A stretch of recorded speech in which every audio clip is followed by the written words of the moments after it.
Hello everyone, welcome to my channel recipe with Madhu. ఈరోజు ఎంతో హెల్తీగా అండ్ చాలా టేస్టీగా ఉండే పెసరపిండి ఉప్పిండి తయారు చేద్దాము.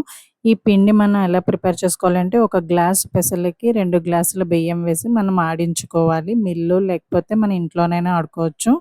ఆ పిండిని మనం తీసుకొని పెసరపిండి ఉప్పిండి చేస్తాము.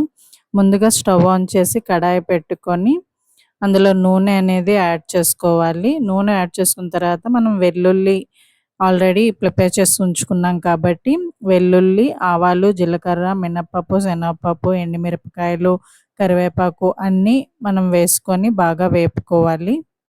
ఇప్పుడు వాటర్ అనేది యాడ్ చేసుకుంటాం. ఒక గ్లాస్ పిండికి 1.5 గ్లాస్ వాటర్ అయితే యాడ్ చేసుకోవాలి. సో, ఇక్కడ వాటర్ అనేది యాడ్ చేసుకుంటున్నాను. వాటర్ అనేది హై ఫ్లేమ్‌లో పెట్టుకొని తెరిలినట్టు మరగబెట్టుకోవాలి. ఇంకా ఒకవైపు పెరుగు చట్నీ కూడా ప్రిపేర్ చేసుకొని ఉంచుకుంటే దాంతో ఉప్పిండితో పాటు చాలా బాగుంటుంది. ఇప్పుడు మనం మంటని తగ్గించి పిండినైతే వేసుకొని కలుపుకోవాలి. చెప్పాను కదా, ఒక గ్లాస్ పిండికి 1.5 గ్లాస్ వాటర్ వేసుకోవాలి. ఇప్పుడు పెసరపిండిని వేసుకొని కొద్ది కొద్దిగా ఉండలు పడకుండా వేసుకోవాలి. వేసి వెంటనే మూత పెట్టేయాలండి. జస్ట్ చిన్నదిలా అని ఎక్కువగా కలపకూడదు. మూత పెట్టి 2-3 నిమిషాల పాటు ఉడికించండి. ఇప్పుడు మనం మూత ఓపెన్ చేసి బాగా కలుపుకోవాలి. అప్పుడు పిండి అనేది బాగా ఉడుకుతుంది. సో, ఇప్పుడు మనం మూత ఓపెన్ చేసాం, చూసారు కదా ఎలా ఉందో. ఇప్పుడు కలుపుకోండి.